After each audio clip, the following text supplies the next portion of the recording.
Welcome to sportsbookraeview.com. I'm Flash. It's Premier League. It's week 36, but this time next week it'll be week 38, and that will be it, done and dusted. We've also got the cup final this weekend, which is Chelsea.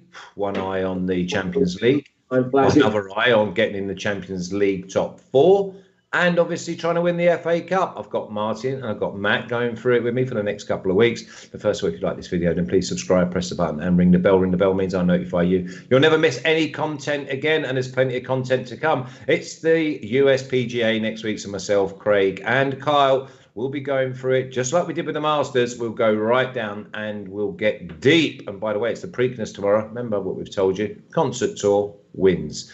Okay, now, Martin, good morning, good afternoon or good evening, wherever you are around the world. Are we expecting strange results, which means big value? Good afternoon, Flash. I am in England, the home of the Premier League, and it is 3 p.m. and I am looking forward to a great weekend of football. I'm also just loving the intro music. It makes me feel like I've just stepped into like a really cool nightclub and mellow really? You go to some strange nightclubs, you do. Yeah, not the sort of nightclubs they have in South London. Anyway, yeah, I think we should see some interesting games this weekend. Looking specifically at West Ham, got a great opportunity against Brighton. Liverpool have got to keep that train rolling. If they can keep winning, they can break into the top four. And obviously, we've got the FA Cup final, which is going to be huge. So yeah, looking forward to breaking down all these games with you guys. Yeah, and we will cover the cup final right at the end of the show, and that's obviously Chelsea versus Leicester. Matt, Liverpool making a charge, which means we're going to get maybe not value, but we know that there's a team at it. And at this stage of the season, it's not really the price, it's whether a team's going to be at it. Yes, yeah, and they were at it yesterday. That was their top performance of the season.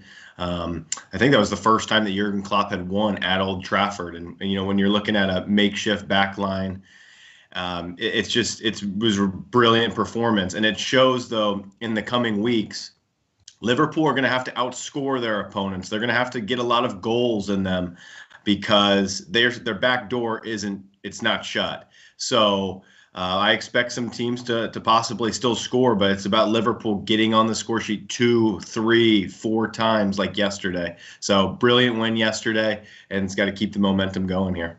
All right, well, let's kick straight off. Remember, if you got anything you want to say, then get it in the chat. Press the thumbs up, show a bit of appreciation. And also, if you haven't subscribed, then subscribe. So the first game is on Friday night. It's Newcastle away at St James's Park for Man City. Newcastle plus 1,100, draw plus 500, and Man City at minus 310, Matt.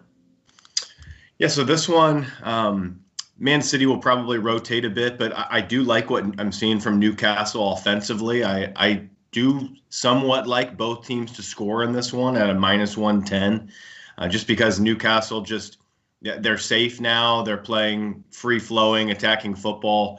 I've gone for the over 3, and I think that's kind of the moral of this week's story is some of the matches that really the teams don't have a ton to play for and can go all in with. The Southampton match kind of comes to my mind last week. I jumped on an over 2.5 right when I saw the lineups. It's one of those where you can really take a look at it and notice that they're just going all guns blazing. I mean, they're going out trying to have a good time. They'll score some goals. And I've gone with the over 3 here at minus 110, and that'll be a theme for me this week. I think that City can score 3 on their own with whoever they really have, but I see this as a 3-1 to City, and it goes over 3 goals. Wow. That's brave, though, Martin, isn't it? Because obviously Man City have got other eyes on other prizes, and they normally just strangle. And the other thing is, with Newcastle, you never know what you're going to get. So is over 3 a bit too pricey for you? Yeah, not sure, Flash, on this one. This is what we refer to as a dead rubber. Neither team has got anything to play for in this game. Newcastle can celebrate because they've beaten the drop, had some decent results since Maximan came back into the team. Man City have obviously been crowned champions. This is their first game, though, since they've been crowned champions. So I think they'll want to put in a good performance to kind of celebrate. I expect Pep Guardiola to make a lot of changes. There's no need to risk injury to big players like, Gundogan, De Bruyne, Foden in the weeks ahead.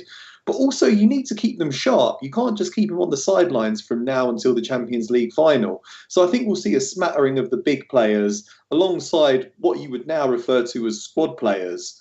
But yeah, still some of the best players in the league. We're talking about Aguero, Sterling, Gabriel Jesus, Aymeric Laporte. These are quality players. I think they should still be far too strong for Newcastle. If anyone does play really well, they might force their way into Guardiola's reckoning for the Champions League final, at least to come off the bench in the second half. So I think we could see some good some good performances from the likes of Aguero and Jesus. I'm just going for Newcastle. Sorry, I'm going for Man City to cover the spread. Man City minus 1.5 is minus 108. Yeah, I mean, I think you look at Man City, just continue doing what they've been doing all season long. It's whether Newcastle contribute. Now, the second game is Burnley at plus 220, which I can't understand, Martin. Draw plus 275 and Leeds favourites at plus 125. I've not complicated this. I've gone with the home side to outstrength them and obviously outscore them. And at plus 220, I didn't need to be asked twice. Yeah, I can see on the side graphic that we've got the mighty Burnley playing against Leeds, and a few people in the chat have been kind enough to point that out. So we will sort out that typo, I think, for next time. Interesting game, again, bit of a dead rubber. Neither team's going to make Europe. Neither team's going to go down. Oh, it's tough. It's a clash of styles. Leeds love to play high-octane football. They've got a lot of high-energy, good quality players. Burnley are very good in the air. They'll fight for every ball. Who knows what could happen in this one? I really don't like the look of this one at all, Flash. I'm gonna leave it well alone. Okay, we'll leave it alone as you will, but the value is definitely with the home side. They've been scoring goals, Matt, and if they're scoring goals, they don't often get tonked. I'm wondering about whether Leeds are going to be. Listen, we know their away form has not been great. Their home form has been exceptional. So which Leeds turns up, Matt? It's difficult to say. They're a very unpredictable side, and they've been that way all season. So I'm not really going to be in the winner's market here. If I had to be, though, Flash, I would be with you. Definitely, I think the value is with Burnley here at home. They're playing brilliant football like we've touched on. They're scoring goals. And in this one, this is a match where two teams have nothing really to play for other than some pride. And I just think that we'll see a free-flowing game. Like we said, Burnley's been getting on the score sheet. We know that Leeds can score goals. This one was another over 3 goals for me at plus 115. That's the way that I see it. I believe that there will be goals here, and I'm just not going to complicate it, really. Okay, no worries at all there for Burnley. Now we go to the mighty Saints on the South Coast, and I cannot believe this price. Southampton plus 100, draw plus 260, and Fulham at plus 285. I'd have Fulham at plus 500. I've gone with the Saints. Don't complicate it and just get the home win. They battered them earlier on in the year at Craven Cottage. Now they've got near enough everybody fit. I just see them winning the game, Matt. I completely agree. I think Southampton win this game. I really like the price on it. I think it's more than fair here at evens. I've gone with goals. I've gone with over 1.5 team total for Southampton at plus 110. I think they score 2 goals. Shea Adams, Ings, doesn't matter. Ward-Prowse from a free kick. Ward-Prowse whipping in balls from corners. We know that Fulham are going down here. Maybe Fulham can get on the score sheet, but this is a 2-1 to Southampton. Southampton scored 2. Yeah, I like that team total over 1.5, but I love Southampton to win the game at plus 100, Martin. It jumped off the page at me. Yeah, I mean, if you compare the two teams against one another, you would definitely say Southampton are going to win it. Fulham could be a bit dejected now that their relegation has been confirmed. Only slight hesitation I have is that 2 years ago, after Fulham were relegated, they suddenly just remembered how to play, and they won a ton of games and upset a load of people that they were playing against in the final weeks of the season. So I think maybe they play quite well when there's no pressure on. Gives me slight cause for concern. So again, I'm leaving this one, but if you're going for it, I'll be cheering on the mighty Saints. That's all you need to do is cheer on the mighty Saints at plus 100. Now, a tricky old game. Also just along the south coast, which is Brighton at plus 200, Martin. The draw plus 270, and West Ham at a tasty plus 140. West Ham, obviously they're playing for their European place. Brighton now safe. So why are the away side at plus 140? Very, very tasty price on West Ham here. I guess they're at such a long set of odds because they've lost 3 of their last 4 games at a really crucial time of the season. That's a pretty disastrous form for the Hammers. But up against top opposition, by the way. It's top position, and they're still fighting.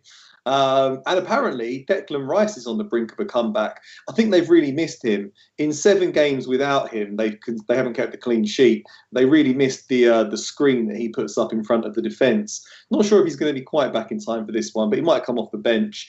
Anyway, they have a real strong motivation to win it. There's still a chance of them getting a Champions League place, looking less and less likely. But I know they're just going to want to finish as high up the table as they can, because if they keep losing, they could be overtaken by Everton, Spurs, even Arsenal at this rate. So they've got a real motivation to go and win this game. Who knows what you're going to get with Brighton? You know, if you look at the XG table, they should be 5th. They're not, because their finishing is so wayward and their defending is so slapdash. And Lewis Dunk's going to be out as well because he was sent off in the last game. So you're missing your key defensive linchpin. You're coming up against a fired-up West Ham team that need to win. You've got to go for the away team here. I've gone for You're draw. selling it to me. You're selling it to me. Well, I've got minus 130 on West Ham draw no bet, but I'm tempted just to go all in on the straight West Ham win. Yeah, there's quite a few games there where if you know that you've got one side that you can do that, draw no bet in a parlay, and then if one lets you down and it's only because they draw, then you're still going. I mean, there is so much good value, Matt. Are you on the West Ham train as well? I am. I think that West Ham draw no bet is a brilliant play. We know Martin as the journalist, but that was Martin as the salesman there, and the accountant. Yeah, the accountant, that too. He's a jack of all trades, though, so that's what we've always known. And I couldn't agree more. I don't think that West Ham get beat here. Dunk, Maupay out for this fixture. I think that's pretty big. Like Martin touched on, that is the linchpin of the defense. West Ham just need to be going and trying to score goals here. Brighton can't really keep the back door closed. They always seem to slip away from really good winning positions. So I don't trust them. So I would be West Ham draw no bet, and I think that is a good parlay piece.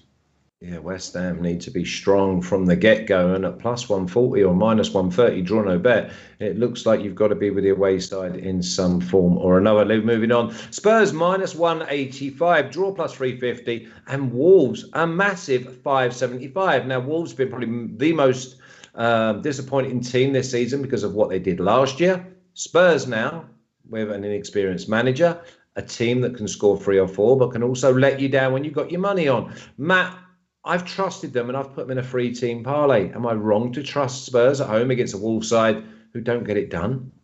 Gosh, I don't think that I could trust them, Flash. To be fair, Spurs, they're so Jekyll and Hyde. You really don't know what you're going to get. And I think that this is a Wolves side that has been winning some matches here in the last few weeks. They're building some confidence, and there's not really a lot different between these two sides. I don't understand this price. I think that they should be more in like the minus 130, minus 140 range. This is a bit high. So I can understand why you would include them in a parlay, but I definitely wouldn't be playing anything straight here. I've swerved this game. There's nothing really that I like. If I had to go with something, it'd probably be Wolves getting, a goal. I don't think that they get beat by a margin. Yeah, maybe, Wolves double chance, Wolves plus 1 if you don't trust Spurs. Now, obviously, being the Arsenal fan, there's every chance that you don't trust Spurs, Martin.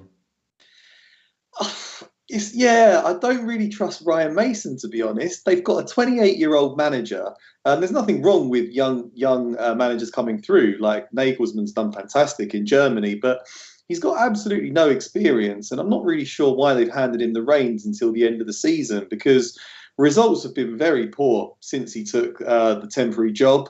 And, they could be letting Harry Kane slip away from them if the results keep going south. They may not even qualify for Europe next season at this rate.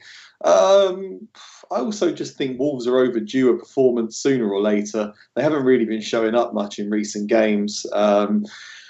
And at such short odds, minus 185, I can't really be betting on a Spurs team that are also in bad form and managed by a guy I don't particularly trust yet.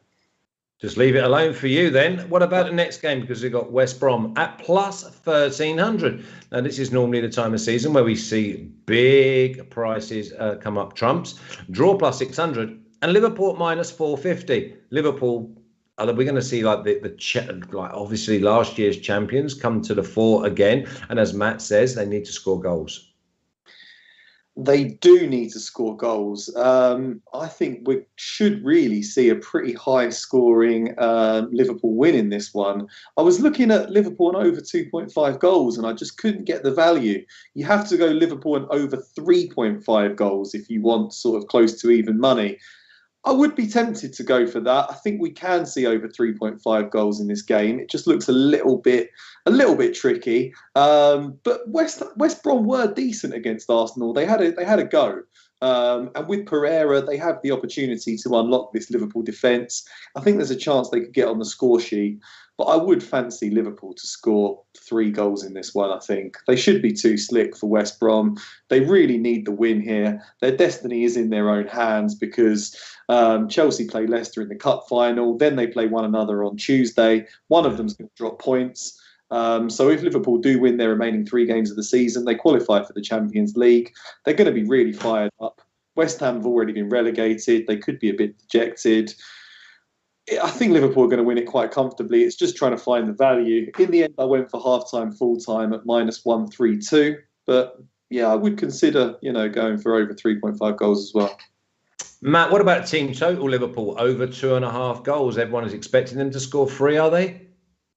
Yes, I think that they would score 3. And I think that that's a good angle, too, because I did watch that West Brom and Arsenal match. And West Brom put a lot more pressure on the Gunners than what the scoreline leads us to believe. They were battering them for a few minutes here and there in the first half, and then the second half they came storming out of the blocks, and they were pretty good. And it's hard to trust this Liverpool defense. It just is. So I think that maybe going the team total route is smart. Just focus on what Liverpool can do offensively. Don't worry about their back door. But I've gone copy and paste with Martin here. Liverpool should be coming out of the traps here. The opening 45 minutes, they should be pressing and sucking the life out of West Brom here and getting that opening goal, leading at half, leading at the break is going to be very key here and finishing it off. It's one of those where in an Asian handicap type of scenario, like I would consider maybe even fancying West Brom, actually. I think that they could keep it tight. I think that Liverpool win this match by 1, maybe 2 goals. I know that you can get West Brom at +2. So I think that I think it's dead on the money here, but halftime, full time is my play. And it's close to banker material. I do think that they'll come out of the traps. Well, maybe. What about a mad one of like Liverpool and over 4.5? If you're looking at a 3-2, 4-2, maybe 4-1, 5-1. Yeah, I mean, it's a game that we can definitely see in play. Yeah, I'm just going to have to leave it, and I'm not complicating. I've just put Liverpool in at minus 450, which is a bit of a squirrel, but I've stuck it in my parlay for this Premier League weekend that comes out at plus 175. So I'm looking at these 3 just getting the job done, and I don't care how. Now, there's another team I think get it done, and it's Everton. Minus 235, draw plus 380, and Sheffield United at plus 800. Matt, before you give me your answer, is there anything coming from the chat? Because as you know, I've got too many things going on and I can't see Martin. So if you can find out if any of the boys are coming up with anything they like or anything they don't like. Matt, Everton beat Sheffield United, surely. I think so. Everton still have things to play for. They're trying to get into the Europa League places, and they deserve that, I think. They're from the beginning of their season where they started out very brilliantly, and then they just had a patch of form like a lot of teams do when they lose some players. And I think that they deserve a Europa League spot. And this is a circled match. This is a must win. They've got to get all 3 here, and they will. They will win this match. This would be a good parlay piece. Everton win this game. Everton in under 3.5 goals. I'm seeing somebody in the chat say that. I think that's probably the way to go here. I think that They keep it tight. They haven't been really conceding very often. I doubt Sheffield get on the score sheet here. This is a 2-0, 3-0 to Everton, but we know that Sheffield will kind of just go out and just try and play and have some fun with it. But Everton win the match. That's really. What about Everton win to 0 then, Martin? Everton really should win this match. I looked at it for a long time. I really considered putting a line through it because I don't 100% trust Everton, and you never quite know with Sheffield United, but they've lost so many games this season. They've been absolutely woeful. If Everton don't win this game, their chances of securing European qualification are vanishing quickly. It's just a huge game for them. They have to win it. Sheffield United have got nothing to play for. Chris Wilder's gone. They look a bit rudderless. I think they're talking to Jovanovic about managing next season, Jokanovic. Anyway, should be a win. I was looking at Everton and under 4.5 goals. Couldn't get the value. So I had to go for Everton and under 3.5 goals at plus 110. I think it could be a win to 0. If they win it, it's not going to be by a huge scoreline because they're a pretty conservative team nowadays, and Sheffield United don't let many goals in. And their strikers are only really good at beating people up on. So when they're on social media, getting videos of them, not when they're actually playing on the pitch. So. The other thing, Martin, is for Everton, it's the opposite end of the spectrum that it is for Liverpool. It's all about the W. It's all about the win for Everton. So they've got to make. I like the win to 0, I really do. But again, I've just stuck Everton, Liverpool, and Spurs in the parlay. No complications, just money line. That'll do plus 175 for the 3 of them. Yeah, sounds good. Let's just have a look. Dazzler 94 is going for Sheffield United double chance at plus 205. Maxime's going for Everton and under 4.5 goals. Joseph Beatty's going for Everton and under 3.5 goals.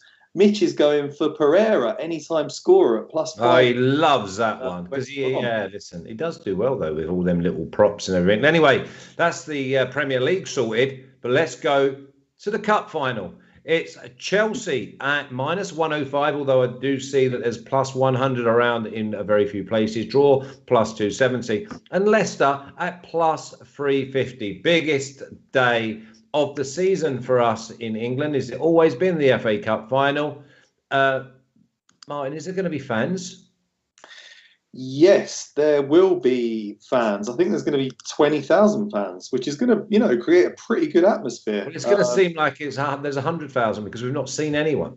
Yeah, I think there was maybe 10,000 or so in the Carabao Cup final, so it'll be even more buzzing than that. It's going to be a great game. There's lots of little stories, Ben Chilwell playing against his old club, N'Golo Kante playing against his old club, Brendan Rodgers connection. Yeah, so it's going to be a really interesting game. I did a preview of this earlier in the week, just getting it now. I was just trying to see when Chelsea last beat Leicester in the league. They've got, I think it's 2017 was the last time they actually beat Chelsea in the league. So they've got a very good record against the Blues. They did lose to them in the FA Cup last season. And we all know that Chelsea are a different animal now under Thomas. They certainly are. Absolutely fantastic. I think the defeat to Arsenal in the midweek was a blip, really. They just rested too many players. Kante was out, and I think they didn't want to get injured because they had the FA Cup final. Exactly, it's all about silverware, Martin. You know that a new manager comes in and he wants to make sure he puts silverware on the table. So I think all the big guns come back. It's a massive 2 weeks for Chelsea Football Club. Even though Tuchel's done great, it'll all be for very, very little if they don't come out at least with one piece of silverware. Yeah, and this is a routine fixture for them now. It's their third time in 5 years that they've reached the cup final. Sorry, I think it's 4 times in 6 years now. Lost twice to Arsenal. They beat Man United, and now they need to go out there and beat Leicester. Leicester haven't been in the cup final since, I think, 1967. This is a very novel experience for them. Chelsea have been playing in big games all the time. They beat Man City in the semi-final. They just took Real Madrid apart in the Champions League, beat Atletico Madrid to 0 home and away. they're good in these difficult situations. They've got experience, they've got pace. It's not going to be an easy game for Chelsea because Leicester are a good team. Let's not forget that. They're slightly above them in the league. They've got very good players in every department. Iheanacho's been on fire recently. But I just do expect Chelsea to be too good for them over 90 minutes. I think they'll get the job done in 90 minutes. And minus 105 on a Chelsea win looks good. I can see both teams scoring. I can maybe see Chelsea winning this 2-1. Going to be quite tight, but I think there's good value there on Chelsea. Oh, I'm all over Chelsea, and I tell you I'm all over. Cards, Matt. I see that the one thing that they're going to need to do, Leicester, is stamp their authority, and I think they're over-enthusiastic. I see cards in this game. Yeah, I'm with you guys. I'm with Chelsea all the way here. I think it'll be tight. I think it'll be extremely cagey, this match, because we need to see Chelsea really show their form that they did against Real Madrid. And Leicester, the last couple matches, they have not impressed me whatsoever. They're going to have a really solid lineup. When you look at the lineups here, they're going to be good, solid lineups. But Leicester, they get battered against Newcastle in a must-win game. And then they get the rotational squad of Manchester United. And then the first half, they were outplayed by them. Second half, they turned the corner a bit, but they score on a corner. But, Flash, once you get that little bit of taste of silverware here, that is going to motivate them even more in the Champions League. I feel like you want that little taste, get that pressure off yourself, because then you don't want that City match to feel just that much bigger. You want to go and get your silverware now. City have gotten theirs already, a couple of them. I think that Chelsea hoists this cup. It's going to be a really fantastic match, and I at plus 100 with a team that can control Leicester. They just need to keep the back door closed with Iheanacho and Vardy on the counterattack. That's where this game will be played. It's going to be Chelsea dominating possession here. So I believe that they will find the back of the net. And yeah, I think that finding the back of the net once might be enough here. Yeah, maybe I'm going to have a little bet builder here. I think Chelsea win the game, but I mean that's good enough at plus 100 or minus 105. I fancy there's cards as well. So listen, Esteban, can you get the official picks up, please, and then I'll get the 2-team parlay. And also, just to remind you that Monday we'll be doing Premier League Week 37. We've got a midweek card next week. Okay, here we go. We've got Man City minus 1.5. Let me just go to this because I can't see with my little eyes. Let me just sort this out. So Man City minus 1.5 at minus 108 for Martin. Draw no bet West Ham at minus 130. Liverpool half-time, full-time minus 132. And Everton and under 3.5 at plus 110. Now we'll go to Matt's. Matt's gone for Newcastle over 3 goals in the game at minus 115. Southampton team total over 1.5 at plus 110. Liverpool half-time, full-time at minus 150. And Chelsea to win the cup final at plus 100. Mine is quite simple. Southampton plus 100. Burnley plus 220. And Everton, Liverpool and Spurs just to win on the money line at plus 170. I'm also going to be having having Chelsea to win the game, the cup final as well. Now, 2-team parlay, please, gentlemen. Matt, throw me your first one. It's going to be Liverpool halftime, full-time. Yeah, Liverpool halftime, full-time at minus 150. Martin, give us the other winner then, please. I'll go for West Ham draw no bet. Let's not forget how nice it's been all season.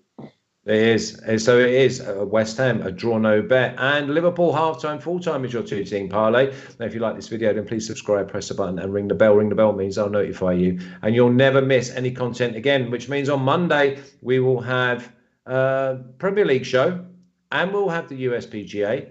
I dare say the MLB will be on, the NBA will be on. So we've got you covered. Have a great weekend, everyone. And all them Chelsea fans that have been in the chat all season, I'm with you this weekend. Have a good time, Matt and Martin. Thank you very much. And you take care.